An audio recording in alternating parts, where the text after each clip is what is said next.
going on, Jerome? So mercifully, we're on to day 3 of the 2025 NFL Draft, and the Vikings, through a trade down day 2, the Vikings did upgrade their 6th-round pick, 187, up 45 spots to 142. So the Vikings will essentially have pretty close to back-to-back picks in the 5th round. At the top of the 5th round, the Vikings have the 1st and 4th picks of round number 5. So the Vikings will have only 2 selections. Now, of course, there could be trade downs. The Vikings could trade down. They could bring forward some 2026 draft capital if it so strikes them. But, of course, we know that Kwesi is the king of UDFAs.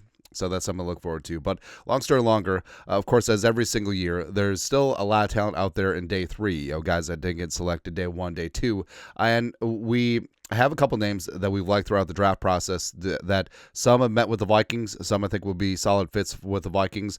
Draft crushes, as it were, still available. Now, I'm pretty sure this is right, but also it's late. So if I miss a name, just give me some leeway. But so up at the top, Shedeur Sanders. So at a certain point, yeah, did he fall because of, is there a cap on his arm strength? Is there a cap on what he can do on the field? Was he limited at Colorado? Did he have a bad offensive line? He was accurate when he was protected. Also, all that stuff. Also, is Deion going to be a helicopter parent? And I understand. I think there's only so many teams in on Shedeur Sanders in the draft process. Probably 5 or 6 had interviews with him, and they're just kind of like now. But at a certain point, there's just too much value because I think that Shedeur Sanders could potentially develop into a starting quarterback in the NFL. I didn't see it right away. I didn't necessarily see him as a first-round pick or a franchise quarterback type guy.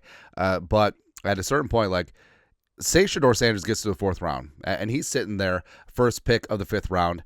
I mean, what do the Vikings do? Because at a certain point, Shedeur has a ton of talent.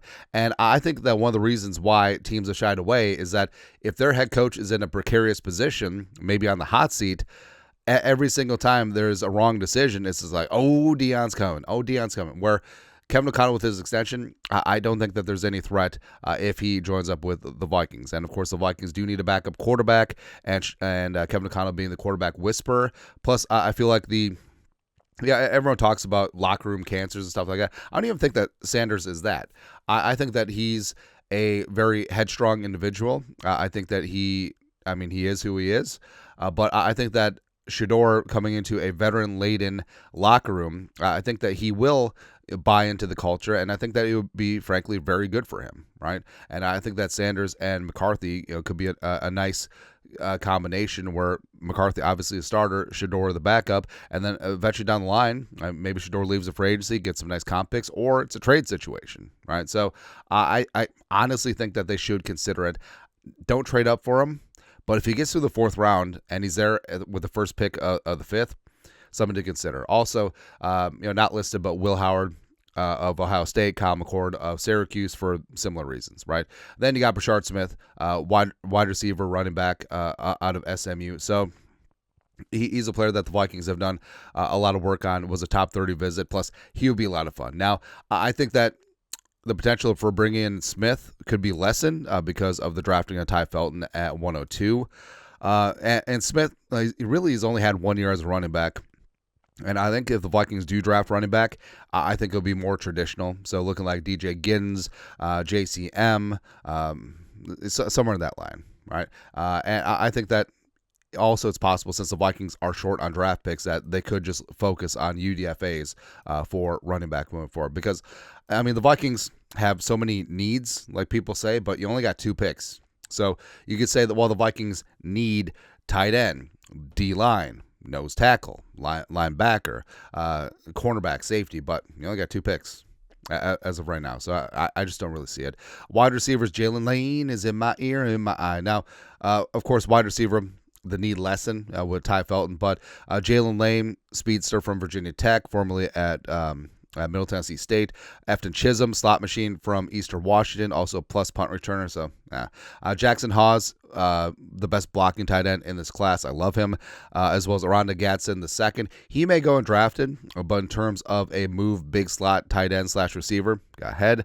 And then the Vikings, even though they drafted Donovan Jackson in the first round. You can never have enough offensive linemen. Luke Kandra, Jackie Slater, I love a lot. Jake Majors, Jonah Monheim from Texas and Tennessee, respectively. USC, respectively, started at Tennessee. But I think that I have a lot of faith in Juergens. I know some people don't, but I like Juergens a lot. But if they wanted to get some more interior offensive line depth, certainly would not hurt. Defensively, so J.J. Pegues, I mean, he checks the box in terms of nose tackle and running back. Let's go. Cam Jackson, great physical nose tackle from Florida. Not the 465-pound Dexter dude, but Thor Griffith also is absolutely rock solid along the D-line. Ty Robinson, I think, is going to go early on day 3. He's a pressure machine. Deion Walker, a low floor, unlimited ceiling, just 6'7", 331, and just needs to be more consistent, but he's just a rare human being, and he's a physical freak, right? Jared Harrison Hunt, formerly Miami, SMU, hustle rotation guy, 34 pressures, 6.5 sacks last year for the Wild Horses. Then Aeneas Peebles, initially started at Duke, went to Virginia Tech. He's been one of our favorites this entire draft season, where Peebles, 37 pressures, 3 sacks, 90.1, 91.2 PFF pass rush grade, which is good. So if the Vikings want to add some mix there, Riley Mills, Ja Joyner, great 5 techs in that mix.